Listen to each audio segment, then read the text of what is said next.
Hi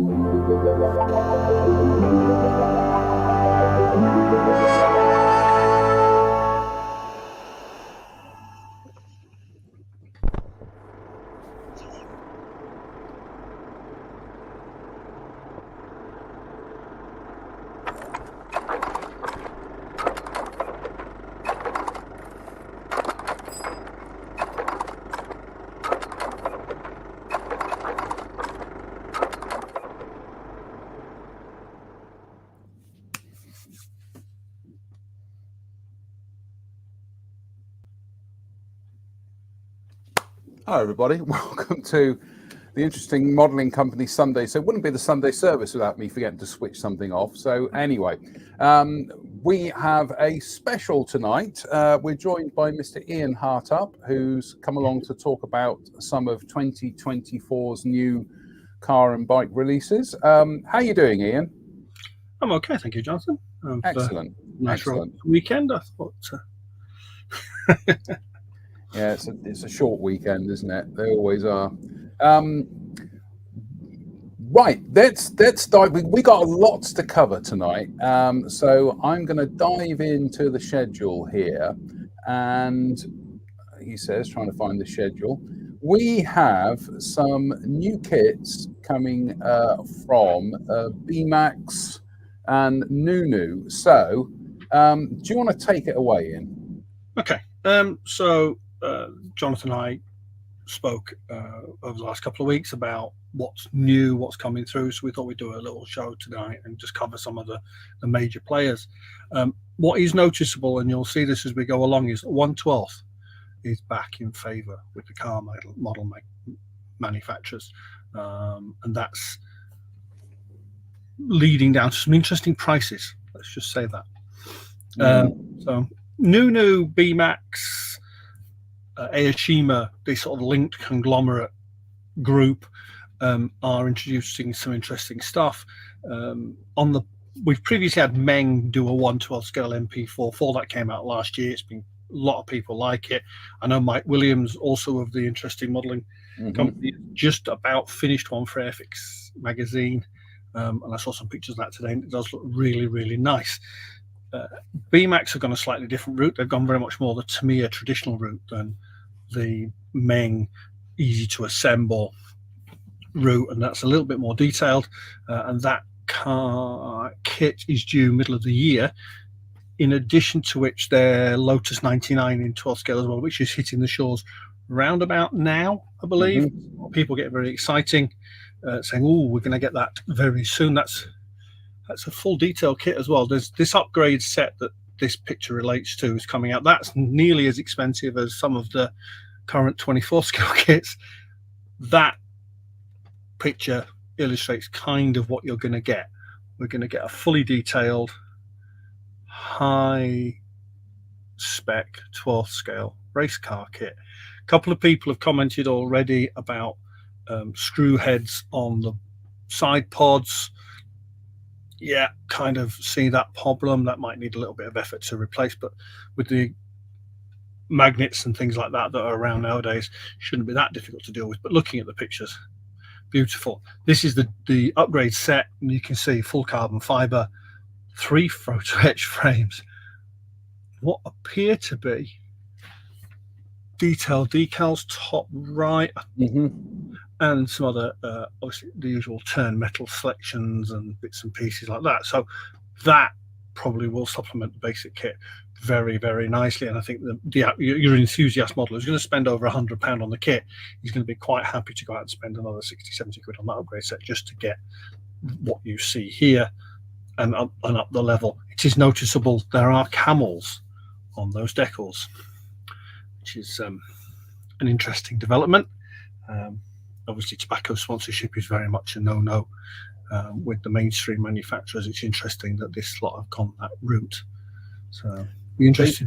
They've circumvented it the same way a lot of, or some kit companies do it with swastikas, in that they've broken it down. Yeah. So you can see there they've split it into CAM and L. Yeah. And also, it might just be that those other decals have to be split horizontally in order to fit. But yeah, across the panels. clearly there are ways around this. So it'd be interesting to see if they do the same with their MP4 with the Marlboro things, because Marlboro can be a little bit litigious at times. I understand. There's some. I mean, this is fretless photo etch. This is very model factory hero territory. Photo etch that's held onto the backing by an adhesive sheet behind the fret, so you're not cutting it off and sanding nubs and everything. It's etched as you see it, so very much the current cutting edge of that technology. It looks lovely. It's expensive and big, which seems to be the thing. It's the thing with aircraft again, isn't it? You know, go back a few years, 32nd scale was a niche market. Now it's a massive market. The armor guys have gone to 16th scale as well, obviously. I see there's been a big announcement today on that line from Andy again. So yeah, I think we're all getting into the bigger is better regime again, and that's not necessarily a bad thing for the level. If this is the level of detail we're going to get. In addition, they've actually taken another step. There's the MP4. Now that's scheduled for the middle of the year. BMAX have a fairly fluid, or BMAX, Aoshima, Nunu, whatever you want to call them, have a fairly fluid release schedule at times. Some of their stuff has been announced, and we've waited a couple of years for it. One of the kits we're going to talk about in a minute is one of those. So that kind of have to wait, because you get a quality product at the end of it. The MP4 does look rather nice though, and looking at it, it looks a little bit like there's a step forward in this one from the Lotus 99. So hopefully it's going to be really, really nice. So we've got, after this, we should have a Porsche, I believe. We do. We've got the new Porsche 911 RSR. So this was announced actually 2 years ago. In fact, no, I correct myself. That was announced during lockdown. Gives you an idea of how long we've been waiting for it. There have been lots of pictures of test shots and stuff circulated, and we've not seen a finished product. It was due out in October, November time. It's now been pushed back to March. This kit will allow you to build umpteen racing 911 RSRs from that era. There are, let me think, I was trying to work it out earlier, something like 14 or 15 just Le Mans options from that one kit. So they've probably tapped into a few years worth of trickle them out with the new decal sheet releases. That'd be quite nice. And obviously then you can do Daytona cars and other Sebring cars and all the other endurance races that car's committed to. So that'd be a really nice kit, that, when we get it. And this is kind of what I'm trying to get to about the new BMAX Aoshima staff. They will announce a product and they'll go, we're going to do this. And you wait.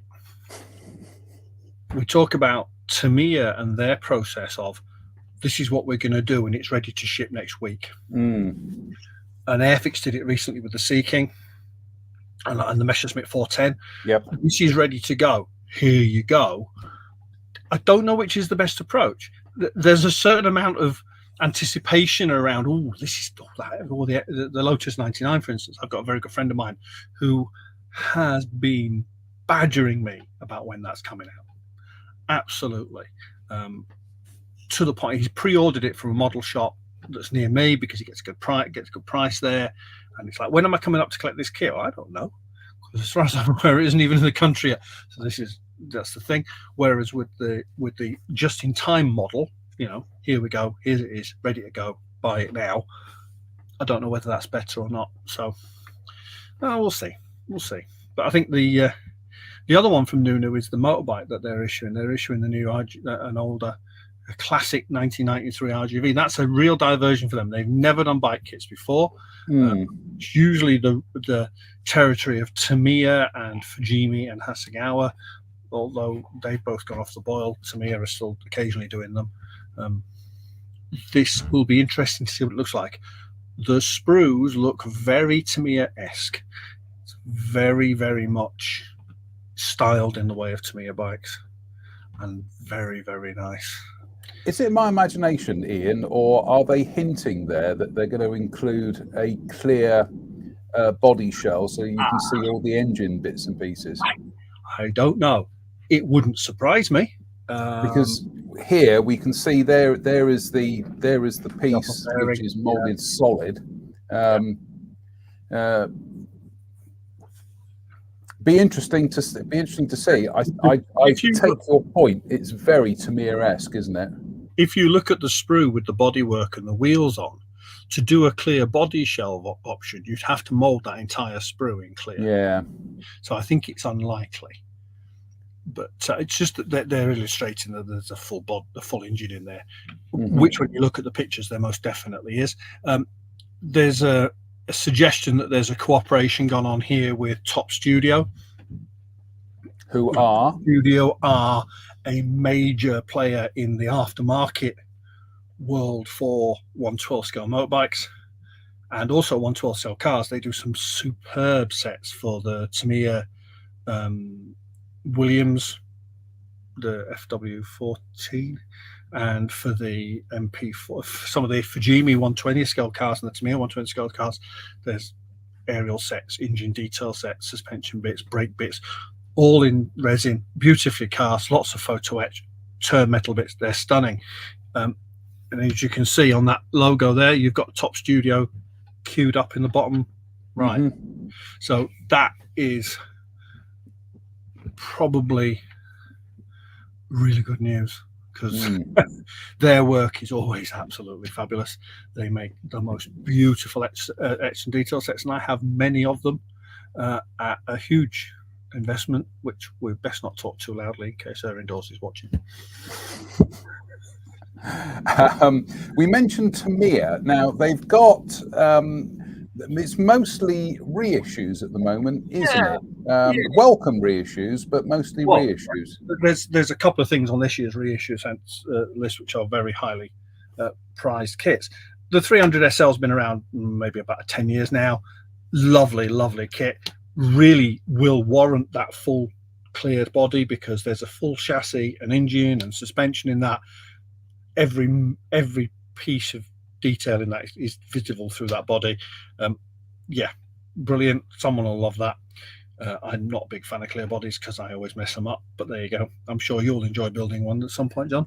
I keep my fingers crossed, because what I'm thinking is that something like this, you're not having to paint body work, which is the thing that I find, I kind of struggle with. I always seem to kind of like hit it lucky with one car, and then when I get around to doing the next one, I absolutely Horlicks it up. So yeah, something like this is obviously you've got to be very neat and precise with your construction work, but that should be helped by the fact that it is a Tamiya kit. So we'll wait and see whether I get asked to make one of these. I'm not entirely sure. We'll just have to, like I say, we'll just have to wait and see. Really, there is something coming up in a while, which I hope somebody says we need one of those for a display. But we'll come to that in a second. And then you've got the Alfa Romeo Giulia. Is it Giulia? Giulia.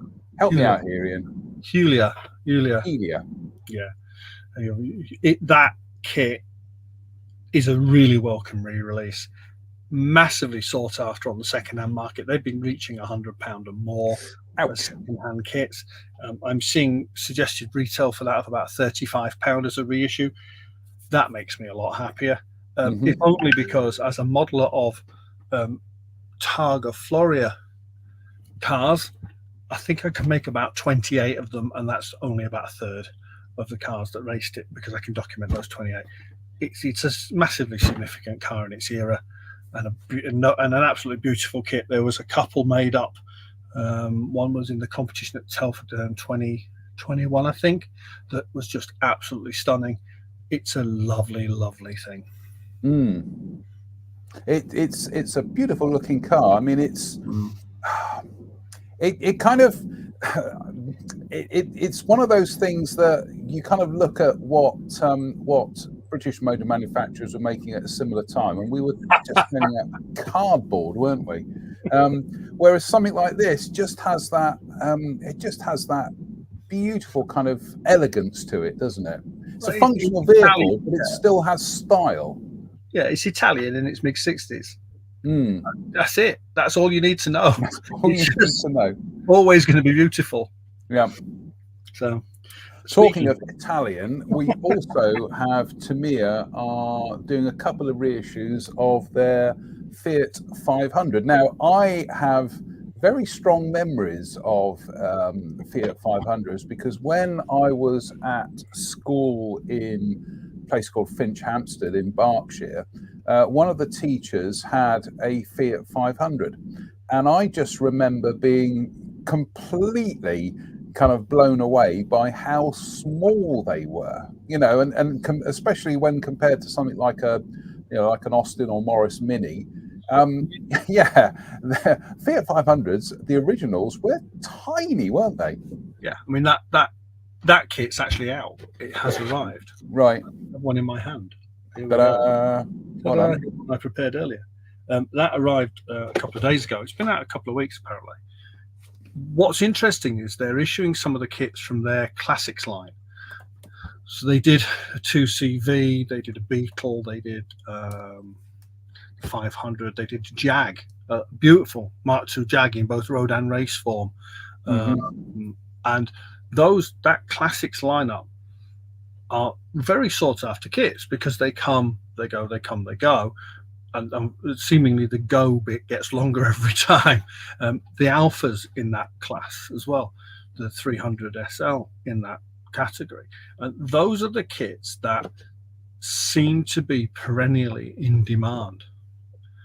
The recent issues, that Murray thing that they did last year, yeah.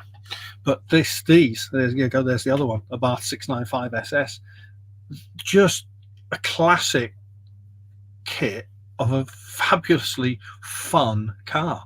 There is a lot of commonality between the 500F and the 695 SS, obviously, but from a can I have fun building it point of view, oh hell yes. Yep, sorry. No problem. So, coming off the back of Tamiya and their reissues, I want to have a little bit of a word about Hasegawa and Fujimi. Yeah, carry on. Who, frankly, are doing nothing. Apart from just reissuing old kits. They're kind of living on their laurels a little bit. Hasegawa are busily reissuing their rally cars, their Corollas and things like that, with some optional decals in them and bits and pieces. So their Stratos is out again this year in another couple of forms. One of their Mitsubishi, their Corolla, and they're great, but they seem to get more and more expensive at the same time as they're getting older and older. So whereas the Tamiya stuff comes out in dribs and drabs periodically, the Hasegawa ones are kind of never out of production, but there's always a different version of them. And again, it's a different business model to Tamiya and to other manufacturers. And it's kind of odd. I don't see them investing new product. And I don't know whether that's because they are looking at license costs or anything like that. There's obviously an underlying issue relating to the production of new items for them.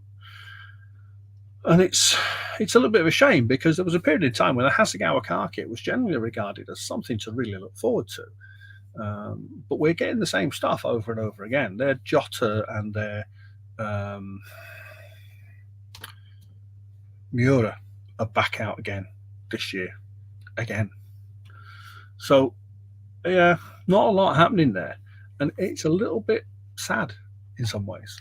It's not dissimilar to what Hasegawa are doing with their aircraft line. Is I mean, Drew and I have had this conversation before, is that in terms of a player in the aircraft market, Hasegawa have disappeared off the radar. Yeah. And there used to be an era. We're talking about 30 odd years ago. 1980s, early 1990s, when they were right up front. I don't know what's going on there, Ian. It's like I say, is they always used to be kind of like a main meal for a lot of modelers, and now suddenly they're just, I don't know how you describe them. I'm not going to say inconsequential because that's slightly patronizing, but they've become peripheral. Outside of Japan, they've started to become a bit peripheral. Yeah, and I know that can be a very Western-centric. We can take a very Western-centric kind of view of things because things aren't happening in the United States and the United Kingdom. We think, oh, they're not happening at all. Clearly, as we know, Japan is a huge model market. It dwarfs everybody else. But like I say, we always used to look forward to seeing what Hasegawa are doing, and they just seem to have dropped off the radar a bit now.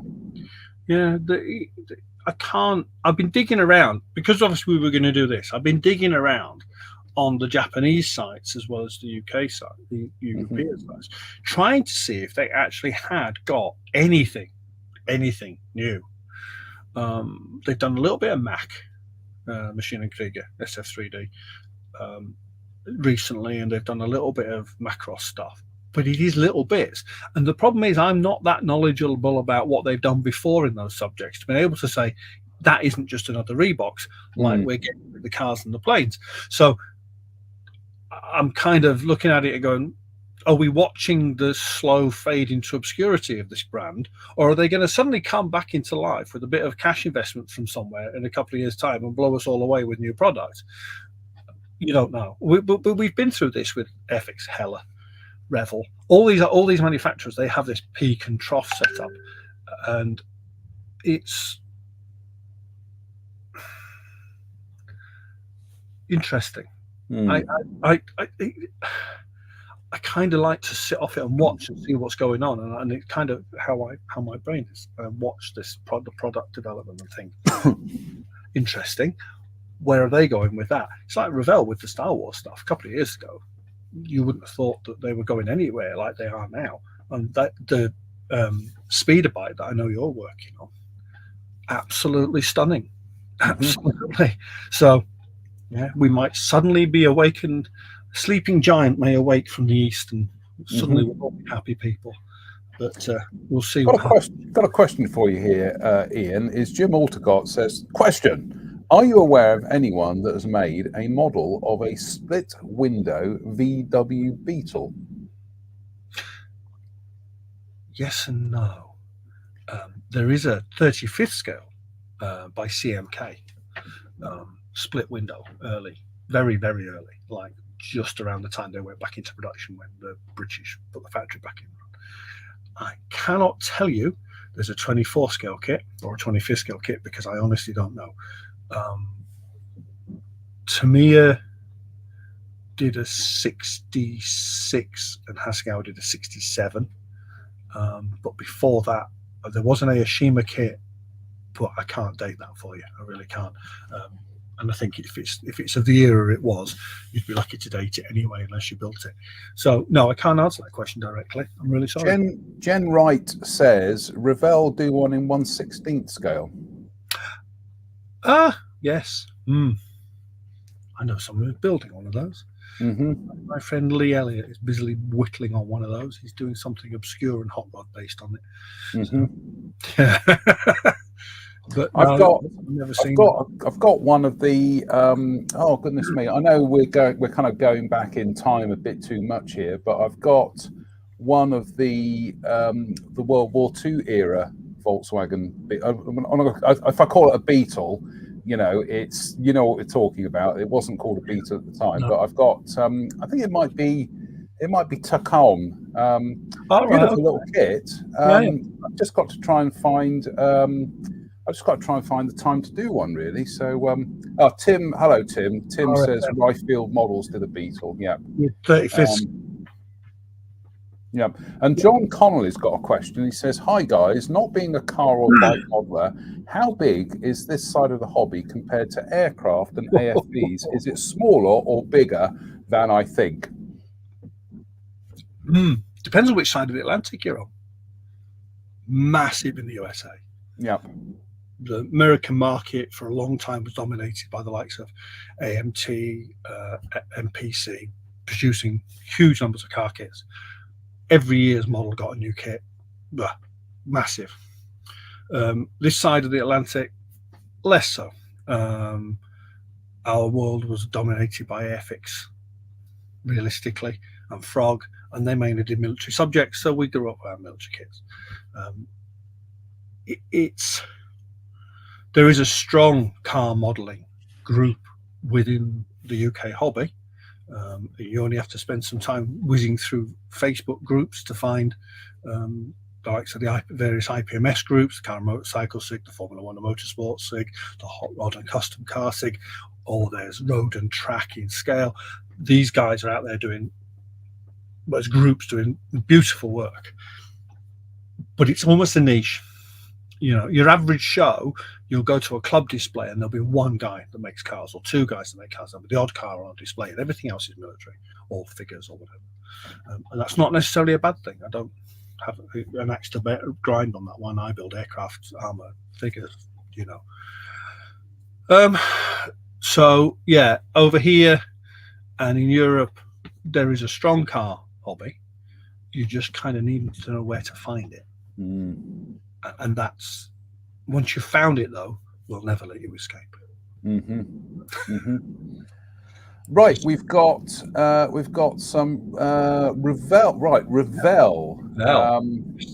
Dun dun dun. Let's talk about Revell, Ian. Let's talk about Revell. Revell are doing a nice little list. There's following on from their nice Mustang that they did last year, which was the James Bond one. They're also issuing another one, and then they're issuing a car that makes me very happy, a Corvette C8 Coupe, which I adore. I love this car. I'm a big fan of racing Corvettes, as anybody who's ever seen me at a model show will know.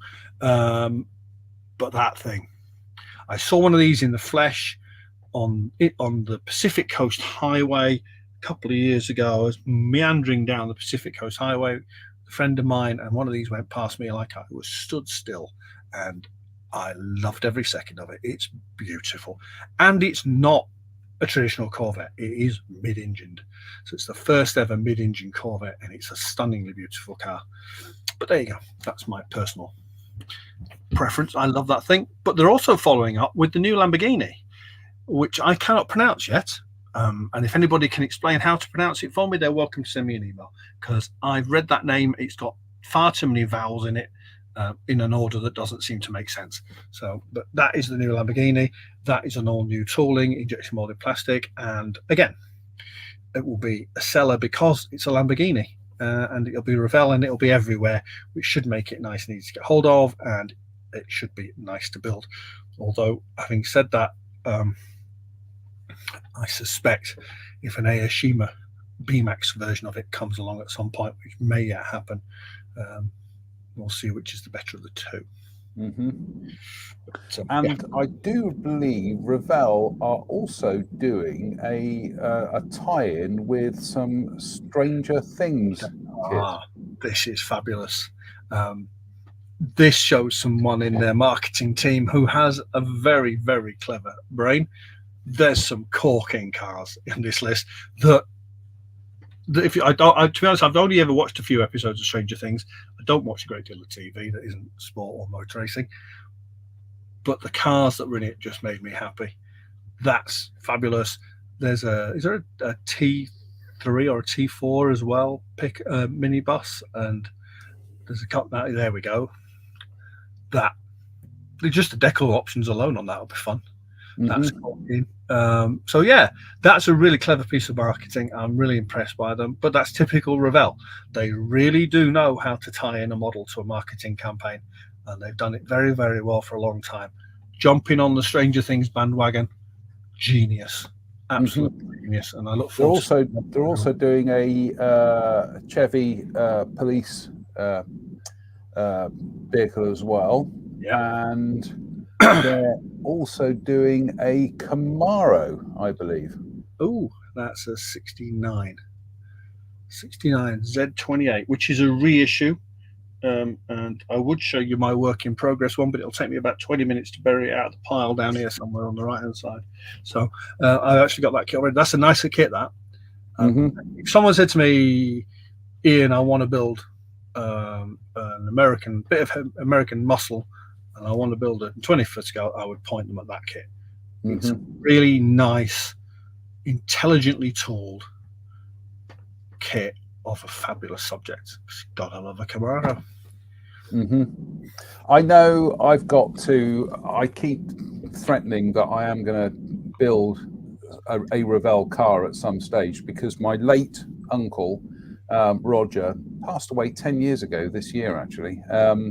He was always massively mad into cars and things when we used to go and visit him. And I just remember him building, kind of Revell we're talking about the mid 1970s, Revell dragsters, and I had a Revell catalogue at the time, and I just remember pouring through all the cars that they did. It was absolutely astonishing, and that kind of illustrated that dominance that the automotive hobby had in the American marketplace in that period. If it wasn't an AMT annual or an MPC annual or a Johan annual, it was something like the Johan Funny Car or a Revell dragster. Their tie-in with people like Jungle Jim, who did the thing is, some of those tools have now fallen into hands. They've ended up in the hands of Atlantis, so they are coming back out again, and they've tidied them up, and in some instances they've put new tool tires and new tool glass in them, and some new decal sheets in them, and they're coming back, and it's nice to see, and it's making me go back and buy them again. I've got the Jungle Jim Camaro on the go. I've got a Tom Daniel, son of Troublemaker. I've got a Johan. That's my kind of thing. I love the dragsters and the rails and things like that. I've built plenty of them. They were great kits, and they still are great kits. They warrant a lot of care in their construction as compared to modern kits, because they're not necessarily as finessed in a tooling. So we have been committing faux pas here tonight, because it's pronounced Camaro, apparently. Oh, okay. That's interesting. My friend at Drive calls it a Camaro. Thank you, Russell. And we've got a question. History Mill says, loving your model insight, Ian, and wondered if you could help. I am bike model curious. Where should I start in terms of a good build and finish? Fairly experienced modeler, so don't necessarily need an easy build. Sorry for the off-topic question. No, History Mill, that's an on-topic question. Perfectly pitched. Tamiya bike kits. That's all I need to tell you. One of the recent bike kits, their newly released Superleggera Ducati, their reasonably newly released CBR 1000RR, the new Fireblade. They've done a couple of versions of that. The Panigale.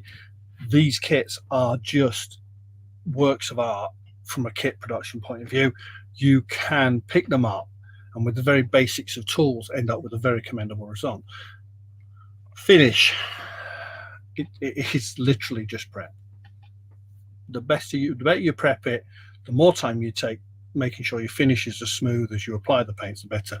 And the big win, which we've had in the last few years, which makes them even easier, Tamiya lacquer paints. The L paint ranges, not the rattle cans, just the jars. You can spray. Yes, I know. There's umpteen. There's a full range with multiples over there. I love them, and you can get a very high quality gloss finish if you thin them with either the Tamiya lacquer retarder thinner or Mr. Leveling thinner. Here's one we prepared earlier. There we go. One we prepared earlier. It's almost like I used the stuff. Yeah, I mean, just Yeah, but it is just time. With gloss coat finishes, you can never rush them because it's making sure that the surface is clean. You've got a good primer on. You've polished it. So when you polish a primer and you take the matte finish of it, you make the paint less absorbent, so that the paint that sits on top of it doesn't settle into it, and you end up with a glossier finish. So things like, he says, reaching for it, this stuff. This is Trizact, which Jen Wright, bless her cotton sock, introduced me to, and will be forever loved for it. If she wasn't anyway, this stuff.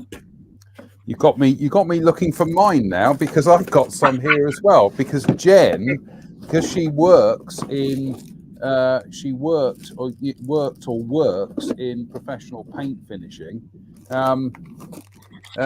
She was always saying Trizact, and yeah, I've got some in the jar here, in the drawer here. But I bought a box from somewhere, and it was three packs of 10 discs, 15, 3 and 6,000, 1,500, 3,000 and 6,000 groups in a box. There you go, perfect. And I bought it from Amazon, and it cost me 30 quid. And I think I'm never really going to run out. But yep. But it's an inexpensive product that will improve your paint finishes and your gloss coats immensely. Just try it. It's worth doing. My American friend has just told me that is in fact the correct way of saying Camaro, not the way I say it. So Camaro, thank you. We've learned. Every day is a school day, Ian. We're joined by Mr. Spencer Pollard, Esquire. He says, "This is reminding me I have a stack of cars to do." Thanks, yes, you do, Spencer. Much appreciated. Face palm. I've actually spent. I've got a number of cars to build here, and I'm rubbish at them. So yeah, but the thing is, Ian, despite the fact that they can sometimes look like absolute horror stories, I still keep coming back to them. I still keep getting on that bike, and I'm like, I will do one at some stage that I'm genuinely happy with. No. Very nice. That's all. Yeah. So, talking about finishes, talking about doing stuff. Those have been stalled for 6 months. They've been sat down there for 6 months. But it's who we are, aren't we? We're modelers, and we move from project to project, backwards and forwards, and we pick up the things we want to do on a given time. Anybody who ever says to me, I really should build that, it's fine. Build it when you're ready. No one's ever going to tell you you're doing the wrong thing. Mm-hmm. No, I'm definitely not, because I'm the worst for it. I am a friend of mine, Neil Robinson, who you possibly know. I do know Robbo, yeah. He and I were butterfly modelers, because we moved from project to project to project to project, whichever one's sweetest on any given day.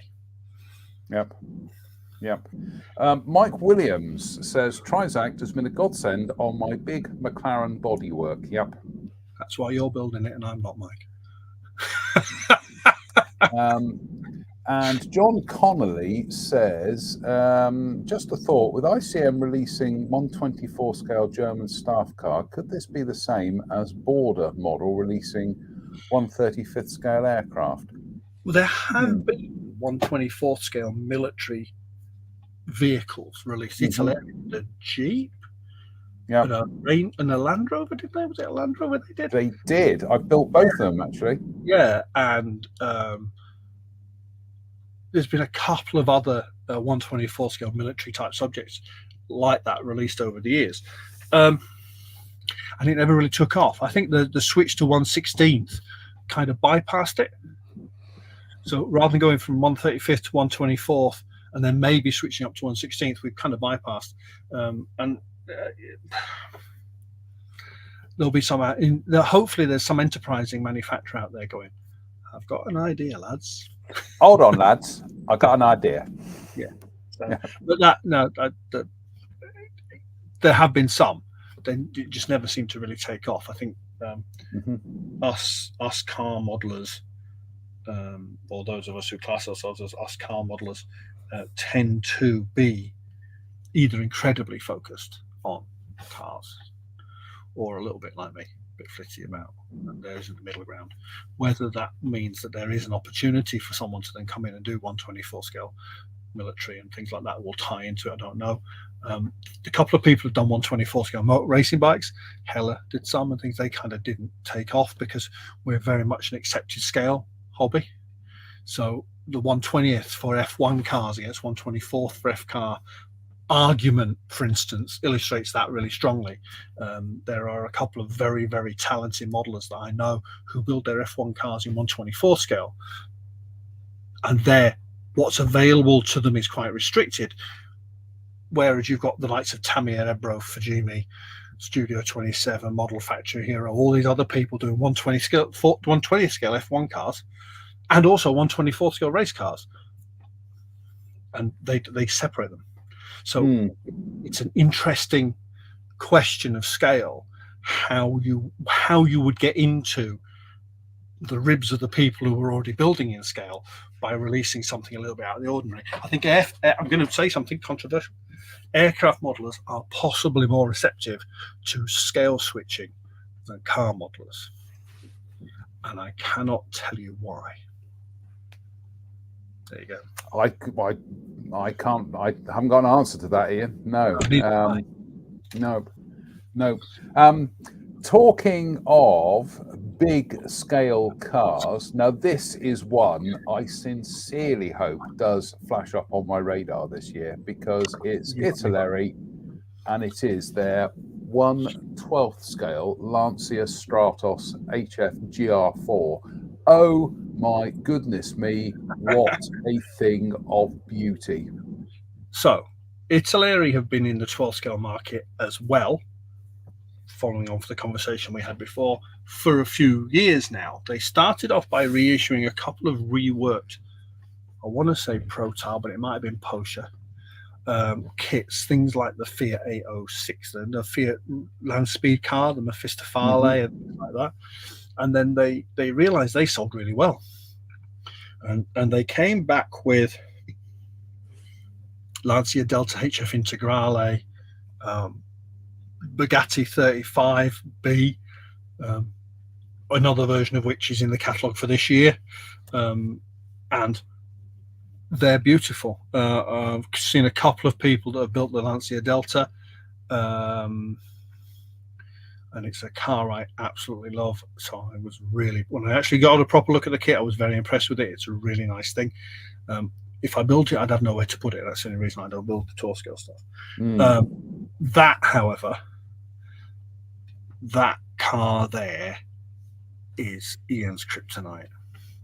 There are 29 unbuilt 124 scale Stratoses on the shelves behind me. They will not get built before that 12 scale one if it arrives this year. That's all I'm going to say. That's beautiful. Well, I am rather hoping that I get the little ping text message and to say, do you fancy building one of these for Telford? Because I'll be like, yes, please, absolutely. Yeah, it's me on a learning curve yet again. But the beauty of it being a rally car is that I can chuck mud at it. And you know our favourite one of our favourite sayings here on the IMC is hide it with mud. And yeah, I built just before Christmas. I built, oh God, was it Nunu? It was the Audi rally car. I think it was Nunu. Goodness me, my brain has completely frozen as to what it was. Bear with. I'm just going to look it up for a second. Yeah, it was Nunu. It was the former Aoshima kit of the Audi Quattro S1. But yeah, I enjoyed that, but again, I didn't quite get the concourse finish that I was hoping for. So I threw a load of mud at it. So there we go. But what a fabulous looking car! Oh my goodness me! Yes, I would absolutely love to build one of these. So fingers crossed, it might Might flash up on the old radar. The one I will hold my water for is hopefully they'll issue it in Safari Rally spec with the roof rack, with the spare wheels and the little tiny narrow tires and the modified front and rear crash ramp. Because Hasegawa did that in 24 scale as one of their special editions. I have one of those. It cost me an enormous amount of money to get in from Japan because it was a very limited release kit. Yeah, just a thing of absolute beauty. I've just been reading a couple of the questions that have popped up. I don't know if you have. Go on. Steve Parker, will Tamiya or the like ever bring out a new 1/12 modern F1 car? See earlier in video, Steve, B-Max and Meng have both announced new kits this year. So you've got a choice of MP44s and a Lotus 99 coming, both, all of which are just lovely. So, so that, I think with the MP4, it's going to be you pay your money, you make your choice, one way or the other. The Meng one builds beautifully. I think that the B-Max one might be more detailed. We'll see. And then I can't do a David Attenborough impersonation, Craig Sargent. Someone asking me what I use for black window seals and rubbers. Funnily enough, I use Tamiya rubber black. And some Just trying to see if I can find that question towards the end. Yeah, that's all right. Yeah, you've answered it anyway. Yeah. Craig, here we go. Yeah, it was Andy King. Andy King. There we go. Question for Ian: what do you use for the black window seals / rubbers? If it's an external seal, paint it, get the gloss coat how you want it, polish it, get it really hard, mask with Tamiya tape, run a knife round the indented line, spray it with Tamiya rubber black from the lacquer range. LP65.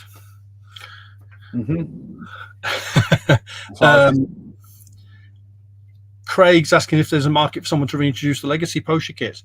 I don't know. The people to talk to might be Airfix. They own them. Also, Paul Dunham's asking about Salvinos Junior models. See the next show, Paul. We'll come to that in a second because we've just got some stragglers to deal with here at the moment, and a 3D printed kit. From a mainstream manufacturer. Okay, so Ebro is one of those little companies that grew out of Tamiya. They the guy that owned them worked in their product development for a long time, switched away, started a die-cast company, has now gone into injection molded plastic kits and produced some absolutely beautiful 120 scale F1 kits, of which I have built several, and they are delightful. They're beautifully engineered. They're fabulous to do. Their Cosworth V8 that they use, their generic Cosworth V8 base, is probably the best one in the market, end of. But they haven't got a new kit release this year. We waited quite a long time for the last one, which was a BT18 F2 car, and they seem to have slowed right up. And they've announced this. So this is a 3D printed full car kit in 24 scale from a major manufacturer. I have one on the way from Japan. Shipped, you're looking for a figure in the 1 to 130 mark. Be interested what it's like when it lands. I've got a couple of other 124 scale and 125 scale 3D printed kits that I've acquired. IndyCals, the American manufacturer, does the Wasp, the car that won Indianapolis the first time. So, yeah, I'll be interested to see what this is like. I'm intrigued. Call me intrigued. There you go. Well, as and when it turns up, if you can let us know, we'll get you on the show and we'll have a look. You can talk about it. That would be brilliant. But yeah, I know we do talk about 3D printing quite a bit on this on the show, and it is coming on in leaps and bounds now. I think the last couple of years have seen a quantum leap in the quality, the resolution as well, and it's quite illustrative that in terms of accessories now, the old-fashioned way of doing resin casting that's largely fallen by the wayside now. It is increasingly so, yes. Yeah, anybody who's doing anything that used to be resin cast, and I don't want to put words in his mouth, but I'm thinking of our friend Mike Reeves in the States. Mike now pretty much exclusively everything he does is 3D printed, whereas a couple of years ago he would be resin, he'd be resin casting, degassing, all that palaver. Now he just, gets his computers to print, and that's it. I don't say that to diminish the hard work that he puts into it, but it's an indication of how 3D printing has now superseded resin casting. With resin casting, you have the perennial issue of shrinkage. Yes. So I have an example behind me. I have a Tamiya Nissan R35 with a wide body trans kit in it, and it was produced by one of the Far Eastern manufacturers, a company called Hobby Design, and there's a new front and rear clips, wheel arch covers, various doodads. The wheel arch covers fit beautifully. The rear clip, not so much. The front clip is a good 3mm too narrow compared to the rest of the car. And the giveaway is that the Tamiya part has two pins that extend forward, and the bumper clips onto those pins.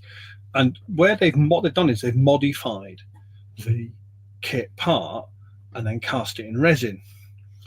And so every time they've recast, it's got smaller and smaller and smaller and smaller as the part shrunk. So when you line those pins up with the holes on the back of the part, there are 2mm inboard on both sides.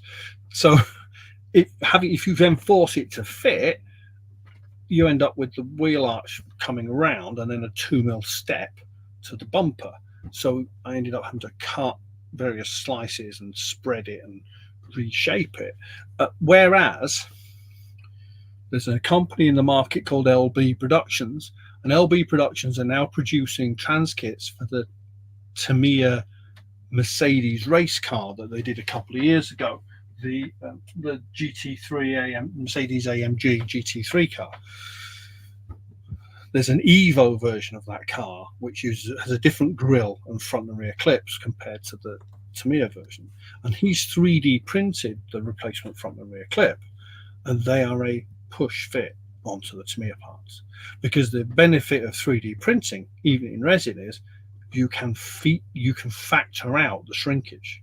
So you might cast it ever so slightly oversized for it to shrink a little to then fit the kit perfectly.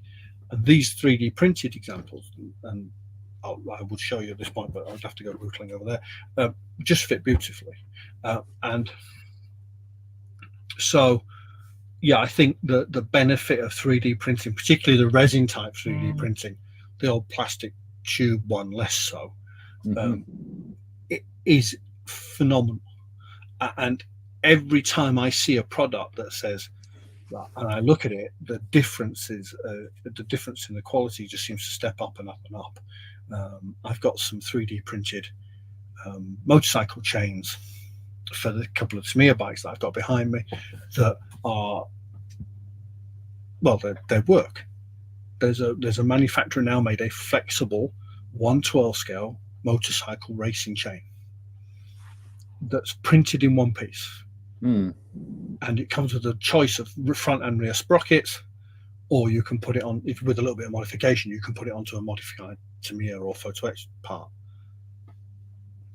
If 10 years ago, if you'd told me that was going to happen, I'd have laughed at you.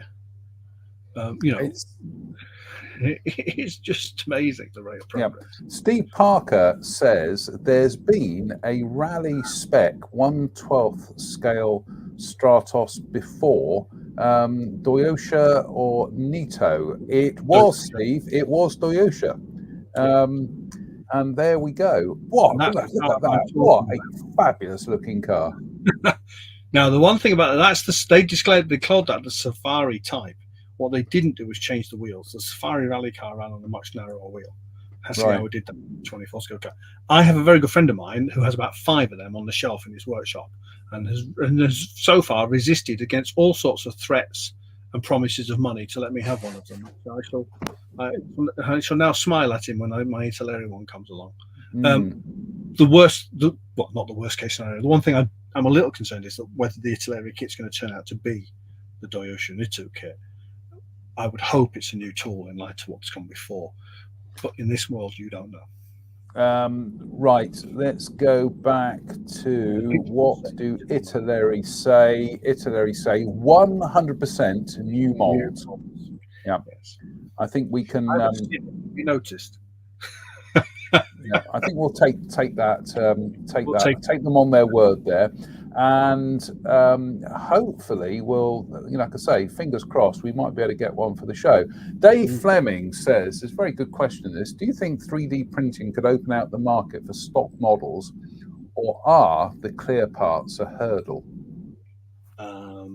If you'd have asked me that 2 weeks ago, Dave, I'd have said yes. The clear parts are a hurdle. I now have some 3D printed clear parts for them. It's for the aforementioned Mercedes that are both clear and printed, and very nice indeed. It's not worked with them yet, and I've not done anything, so I'm not played with them. They're in a little baggie waiting for me to get to them, but they're definitely clear, and commendably so. Are they clear enough for a full windscreen set in the car? Don't know yet. We'll see. I'm sure that the technology will improve to the point where 3D printed clear parts, are just going to be, they're just going to be something that people can do. Except I mean, like I say, when you look at some of the 3D printed stuff that was around, 10 years ago, 5 years ago. Print resolutions now are almost they are indistinguishable from injection molded stuff. It's just how quickly the technology has come along now. It's quite staggering. And I know the conversations I've had with Mr. Timothy Perry, who tells me that actually you can 3D print in high impact polystyrene should you wish to. Wow. So who knows? Ian, we've got like a sneak preview for a future show, because I'm afraid you have volunteered yourself as the Interesting Modelling Company's token car correspondent now. So you're going to give us a quick talk on some stuff coming up on your next adventure here. So we're talking about the American automotive modeling market earlier on. The American automotive modeling market revolves around a couple of companies who have a very big share of it. There's Round 2, who own AMT and MPC, and Polar Lights and a couple of other brands. They are now investing massively in new tool car kits from the American market. And they have some very interesting stuff for us to look at, which we'll cover in a bit more depth when I've finished doing the research. The other company, and they were mentioned in the conversation just now, is a company called JR Salvinos. JR Salvinos specialize in NASCAR, and they do some stunningly beautiful NASCARs. If 1980s Grand Prix can be described as stunning. And they do lovely decals. They've got really good tie-in with some great decal manufacturers. They do perfectly packaged cars for a specific driver, specific livery, specific era. Fabulous. They have invested, and they are about to issue the Daytona 500 winner new toolkit. And this is some of their stuff. There's modern cars, there's classic cars, there's historic cars. There's this thing. There you go. Pre-order the 2024 IndyCar. A variety of options in 1/20th scale. Now that's interesting, obviously, because that ties in with the Formula One modeling scales, which, yeah. But MPC other American manufacturer, used to do 20 scale kits. And they did some, because I had one in my hands at Telford this year, an MPC Ford van, the big American custom vans. Yeah. One of those. So, yeah, it's going to be an interesting, that one. I think I've sent an email off to a friend of mine who has an association to Salvinos and said, "Hi, what can you tell me?" So we'll see what comes back. Yeah, I mean, I'm looking forward to that one. We're looking forward to having you back on the show, because as Jet Scale Model says tonight, refreshing change of pace, nice topic and guest. I concur, Jet Scale Models. Thank you. And Christopher Joseph Buchholz in the States says, "Hi Ian, did any of those photos you took while we were driving around San Francisco ever come in handy?" Yes, they most certainly did. I was crammed into the back of Chris's how then? See, we're talking about cars tonight, and you forgot what car it was. No, I confused. Prius. Janet's up front. I'm in the back of the Prius. We're driving around, and there's a Hudson Hornet in lemon yellow parked at the side of the road. Well, you can imagine the reaction your average car modeler like me would have to driving past Hudson Hornet. I had about a dozen shots before Janet had even spotted the damn thing, and so yeah, that's kind of how it is. But Chris, I was over on a works event, and Chris borrowed me and Janet for an afternoon and took us around San Francisco in his Prius, and we went down the zigzaggy road that I can never remember the name of, that's in Bullitt and all those roads around there. And we had a great time, and it will be forever my friend on the basis of that, whether he wants it or not. I'm just bringing up a picture of a Hudson Hornet here. Oh my goodness me, that is quite an extraordinary looking vehicle, isn't it? Mobius, which is another one of the American manufacturers, produced a series of kits of the Hudson Hornet. But you will know the Hudson Hornet better if you are a watcher of animation, because that's Doc Hudson from Cars. Okay. Never seen the film. Never seen it. Haven't you? No, I've never seen it. No. Taken out never shot. seen it. Ian, any other business? No. I like that. Nah. That's fine. That's fine. I will show you something though. This is one of Nunu's latest releases. Ooh. And anybody who remembers Saturday afternoon grandstand British touring car coverage on a BBC with good old Murray Walker. There you go. 1990s British touring car champion, 1996, with Frank Beeler driving it. They've also issued Toyota Carina E with Knock Hill decals in it, and they've also done a Volvo S40 touring car with British racing decals in it. Someone actually recognises that the British are very good at motorsports. We have our moments. There you go. But that's occasionally. Absolutely. Well, fabulous stuff. I genuinely look forward to your next adventure on the show, Ian, because it's been an absolute pleasure tonight. It really has been. All I'm thinking at the moment is how soon I can actually start building some cars, because it just fulfills that kind of.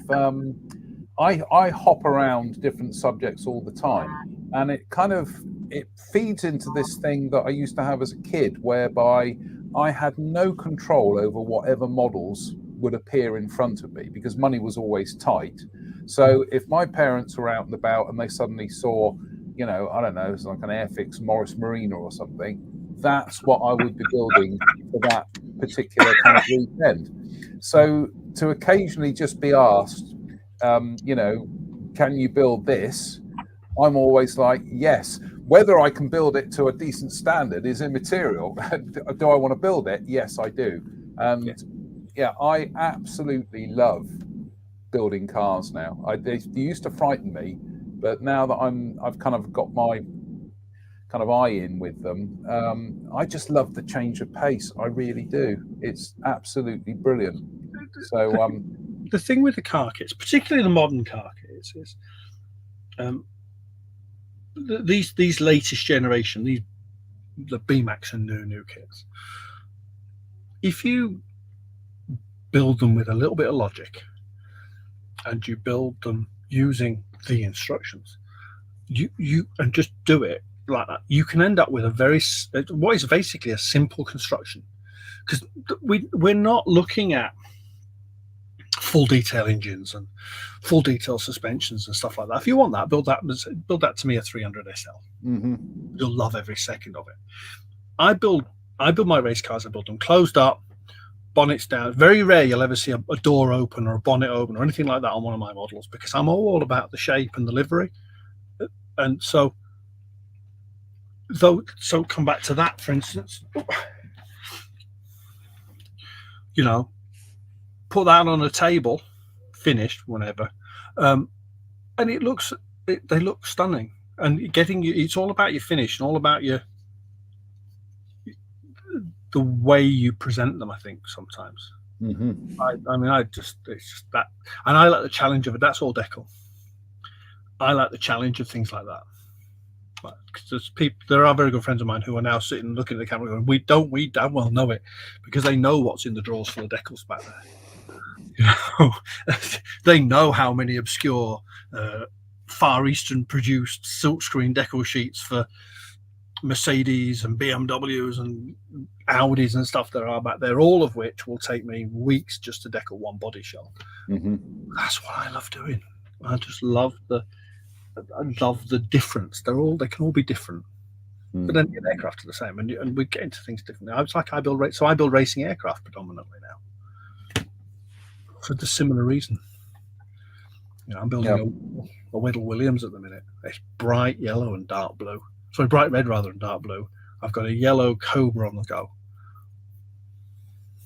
See, I definitely want to build some more cars, simply so I can put my Trizac to some use, because it's sat there. It's not done anything. So yeah, we need to get a wiggle on with that as well. Yeah, I suppose, but I'm always building dirty matte aeroplanes. Yeah, but that's still. I know you can smooth the paint down, but the thing is I thin, because I'm using Tamiya lacquer paint. I'm using a lot of lacquer paint these days. I thin it pretty much 50-50. Yeah. So when it's going down very thin, but it's going down very smooth. So I don't have to kind of like faff around, quite frankly. I don't care what anybody says, it does give a good finish. Yeah, you just can't fault what it does straight out. Yeah, there's some gloss whites. Tamiya's LP2 thinned with leveling with the retarder thinner over just over bare white plastic will give you the most wondrous gloss white finish. And it's the minimum fuss. Gloss white has been my nadir, yeah, good word, for probably most of my modeling career. When that comes along, just game changers. Now I can build all those decals that are on a white car base, just simply because I can get a good uniform bright white finish to work onto in half an hour, instead of multiple layers of primer and polishing and all that stuff. Just wonderful. And I think there's a step forward for what people like me, the average modeler. It's just wondrous stuff. So yeah, I've got the full range of Mr. Colour and the full range of Tamiya lacquer in my paint rack over here, and I probably will use most of them in a very over the next 6 to 8 months. So it's great stuff. we are going to have to depart, I'm afraid, but it has been an absolute joy to have you on tonight, Ian. It genuinely has. And I think what I'd like to do is I'd like to have you on almost monthly, if that's okay. Yeah.